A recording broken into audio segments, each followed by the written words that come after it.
Hello friends, welcome to today's daily devotion. I'm reading to you from Hebrews, the 11th chapter, reading from verse 23 through 28. Hear now these words. By faith, Moses was hidden by his parents for 3 months after his birth, because they saw the child was beautiful, and they were not afraid of the king's edict. By faith, Moses, when he was grown up, refused to be called a son of Pharaoh's daughter, choosing rather to share ill treatment with the people of God than to enjoy the fleeting pleasures of sin. He considered abuse suffered for the Christ to be greater than wealth of the treasures of Egypt, for he was looking ahead to the reward. By faith he left Egypt unafraid of the king's anger, for he persevered as though he saw him who is invisible. By faith he kept the Passover and the sprinkling of blood, so that the destroyer of the firstborn would not touch the firstborn of Israel.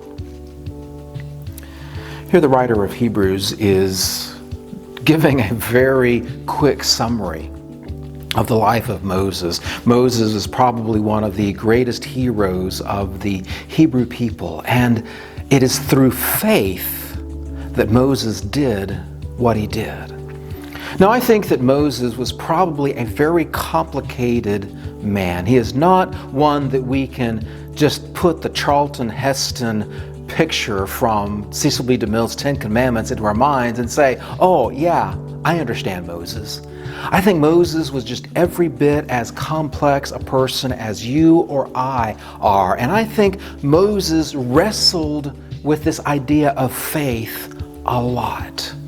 Now, the writer of Hebrews is making Moses a hero, not to try to say that Moses never had doubts, but to say that Moses acted in faith even with his doubts, even with his questions, even with his uncertainties. I think if we were to look at who would be a close equivalent in terms of a faith hero in our minds, we would probably look at Mother Teresa of Calcutta and all that she did to help the lowest, the poorest, the sickest, the outcasts in India. And we think, oh, she was such a person of faith. And yet after her death, things came out from her writings that showed that Mother Teresa also experienced fears, doubts, uncertainties, but those didn't stop her. So my friends, as we think about us and our fears, our doubts, our uncertainties, let us not lose our faith, but to be able to keep on keeping on, to pray, to care, to give, to love. Because Moses did it, because Mother Teresa did it, because we can, through Christ, do all things, for He strengthens us. And I'll see you tomorrow for another daily devotion.